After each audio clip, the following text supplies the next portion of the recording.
지난주 수요일에는 창세기 4장에 기록된 내용을 전해드렸습니다.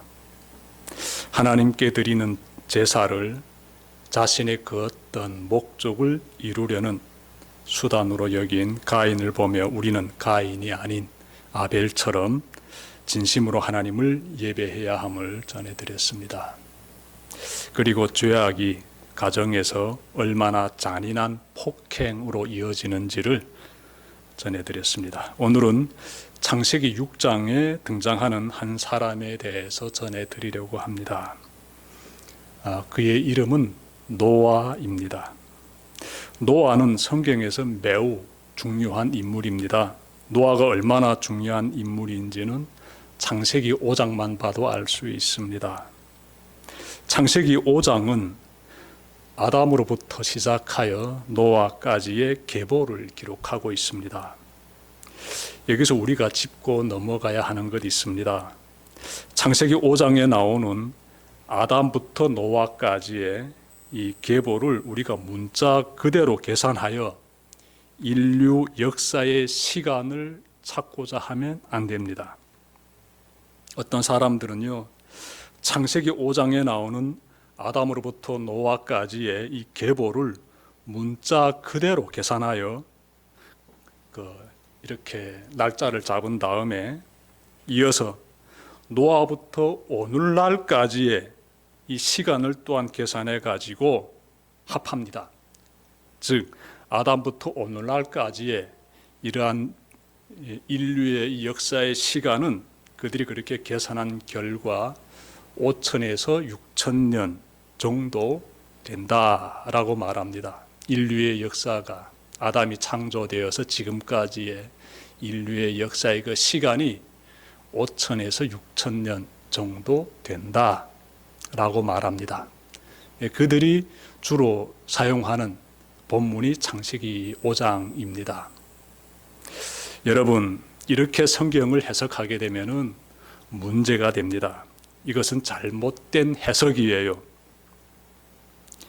성경은 인류의 연대기를 기록하고 있지 않습니다. 단편 예를 한 가지만 들면 역대상 26장 24절을 우리가 살펴볼 수 있는데요. 모세의 아들이 게르솜입니다. 모세의 아들 이름이 게르솜이고요. 역대상 26장 24절에 따르면 게르솜의 아들이 스부엘이라고 되어 있습니다. 그런데 여기서 문제가 발생해요. 자, 이 스부엘이라는 사람은 다윗 시대에 살았던 인물입니다. 그는 당시 하나님의 전에 곡간을 맡았어요. 연대기적으로 보면 여기서 큰 오차가 생깁니다. 여러분, 모세의 아들 게르솜과 다윗 시대 인물인 스부엘 사이에는 적어도 400여 년이라는 긴 간격이 발생하기 때문입니다. 여러분, 이것은 무엇을 말해줍니까? 성경은 연대기의 순서를 잘 지키며 기록한 책이 아니라는 것이에요. 창세기 5장도 이와 같은 관점에서 봐야 합니다. 만일 창세기 5장이 인류사의 연대기를 측정할 수 있는 자료라면 이어지는 성경의 내용들이 심각한 문제들을 마주하게 됩니다. 20세기의 위대한 신학자인 프란시스 셰퍼 박사님은 창세기 5장을 비롯하여 성경의 계보들을 연대기로 계산하면 안 된다라는 이유에 대해서 이렇게 말했습니다. 성경의 계보를 연대기로 계산하면 아담과 그의 후손인 에녹과 에녹의 후손인 무드셀라가 모두 동시대 인물이 되므로 이것은 맞지 않습니다.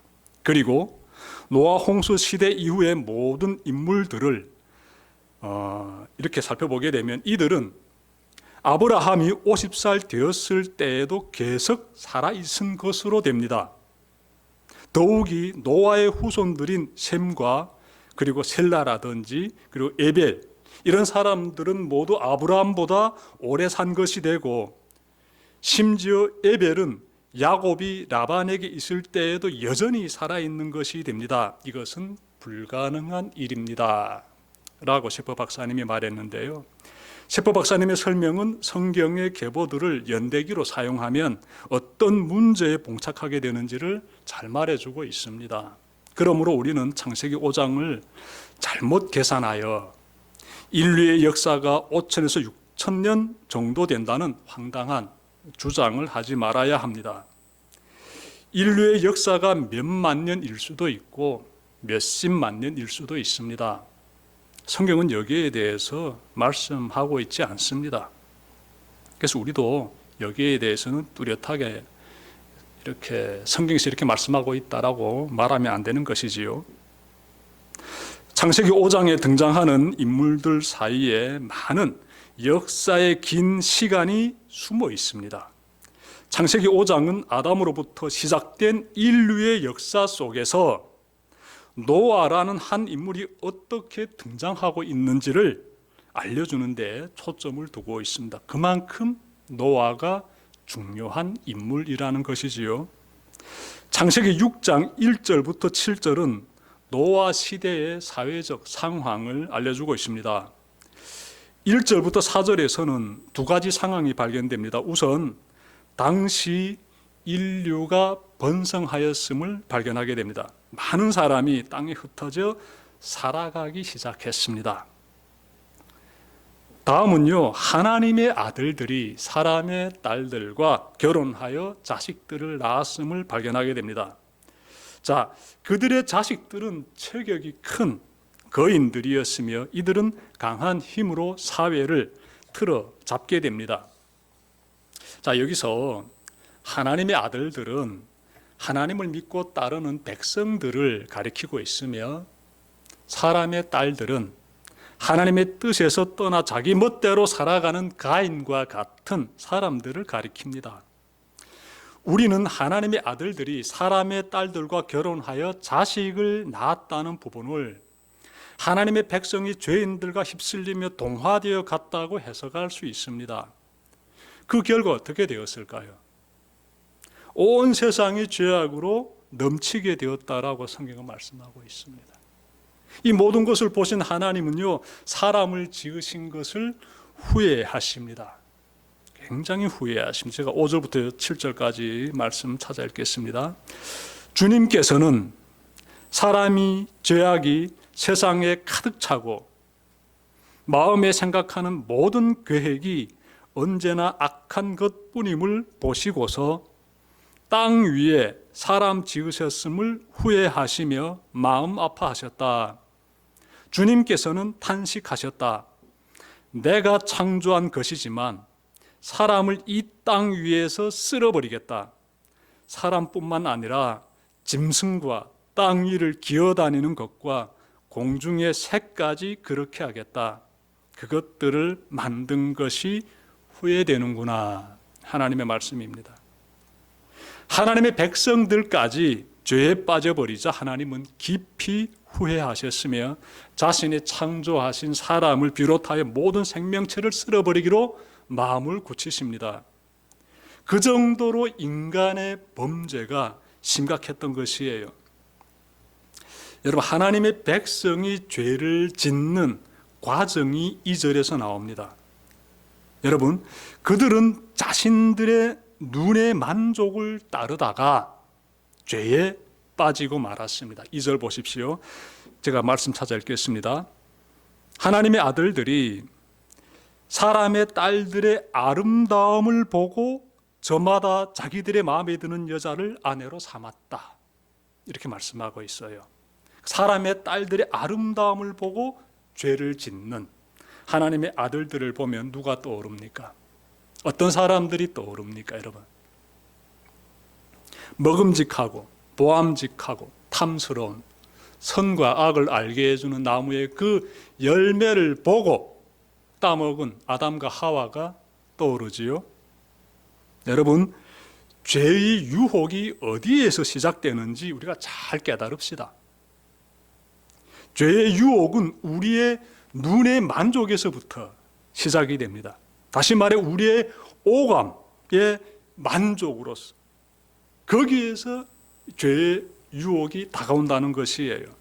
내가 보기에, 내가 듣기에 등 내가 느끼기에 만족한 것을 쫓는 그 순간 죄의 유혹이 닥쳐옵니다. 우리가 외적인 아름다움이라든지 감정의 충동을 따르면 거룩한 삶에서 이탈하여 죄의 길로 추락하게 됩니다. 성경을 보면요, 하나님이 이스라엘 민족에게 이방 민족과 결혼하지 말라고 말씀하셨습니다. 그런데 이스라엘 민족은요, 하나님의 뜻에서 떠나 이방 민족과 결혼하였으며 그 결과 그들의 신앙은 병들어갔습니다. 결국 우상 숭배자로 전락하고 말았습니다. 대표적인 인물이 솔로몬이에요. 솔로몬 왕. 그는 하나님을 믿지 않는 여인들과 결혼하였습니다. 결국 그는요, 하나님을 떠나 우상 숭배자가 되고 말았으며 인생 말년에 이르러서야 자신이 잘못 살아왔음을 통탄했습니다. 우리는 성경의 교훈에 귀를 기울여야 합니다. 여러분, 결혼할 젊은이들이라든지 결혼할 자녀를 둔 부모들은요, 잘 명심해야 합니다. 결혼 배우자를 외모만 보고 정하지 말아야 합니다. 반드시 하나님을 잘 믿는지를 보고 결정해야 합니다. 하나님을 믿지 않는데 겉보기에 마음에 든다고 배우자를 정하면 죄에 물들 수 있습니다. 하나님의 아들들이 사람의 딸들의 아름다움을 보고 결혼함으로써 죄의 길에 빠져들었으며 이것은 하나님의 진노를 불러왔음을 늘 명심해야 합니다. 하나님의 진노에 대해서는 다음 주 수요일에 전해드리도록 하겠습니다. 여러분, 창세기 6장을 보니 세상이 죄악으로 진동하고 있을 때 그때 단 한 사람만은 죄에 물들지 않고 있습니다. 하나님 백성답게 살아갑니다. 그 사람이 바로 노아예요. 노아의 행위는 늘 의로웠으며 죄에 물들지 않았습니다. 당연히 그는 하나님과 동행하는 삶을 살았습니다. 성경은 노아를 가리켜 하나님의 은혜를 입었다라고 소개합니다. 노아를 보게 되면 여러분 무엇이 떠오릅니까? 여러분 한번 노아가 되어 보십시오. 그러면 노아의 심정이 좀 느껴질 것입니다. 모든 사람이 눈의 만족을 쫓으며 죄를 지을 때 노아는 그들을 따르지 않고 홀로 있습니다. 홀로 있어요. 그는 대세에 휩쓸려서 이렇게 흘러가는, 떠밀려가는 그런 삶을 살지 않았습니다. 비록 사회 가운데 홀로 있을지라도 하나님의 의를 지키는 그런 사람이 되기로 결단하고 또 그렇게 살았습니다. 이러한 노아를 보면 당시 그가 느꼈을 심리적 압박감, 고통을 우리가 그려보게 됩니다. 여러분, 사람이 태어나면요, 부모의 품에서 평안을 누립니다. 아기들 보십시오. 엄마의 품에 있으면 세상 부러운 게 없습니다. 굉장히 고요함 가운데서 평화의 미소를 짓습니다. 자, 그런데 성장하면 부모의 품을 떠나게 되지요. 분리됨의 고통을 겪게 됩니다. 사람이 성인이 되었다는 것은 나가 혼자로서 서 있는 존재, 분리된 존재라는 것을 깨달았음을 의미합니다. 사람들은 분리됨의 고통에서 벗어나기 위해서 사회 공동체에 소속되고자 합니다. 만약 사회 공동체로부터 이탈되면 그 순간부터 외로움이라든지 불안감이라든지 죄책감을 느끼게 되면서 굉장히 심리적 압박과 고통을 겪게 됩니다. 이것을 견딜 수 없어 많은 사람이 자살을 하는 것이에요. 사회비종교에 빠진 사람들이 왜 그곳에서 빠져나오지 못합니까? 거기서 나오는 순간 고독과 외로움과 불안감을 비롯한 온갖 이 심리적 고통에 직면해야 되기 때문에 그렇습니다. 사회비종교에 들어가 있으면 그 가운데서 연대감과 안정감과 평안함까지 얻을 수 있어 나오지 않고 있는 것이에요.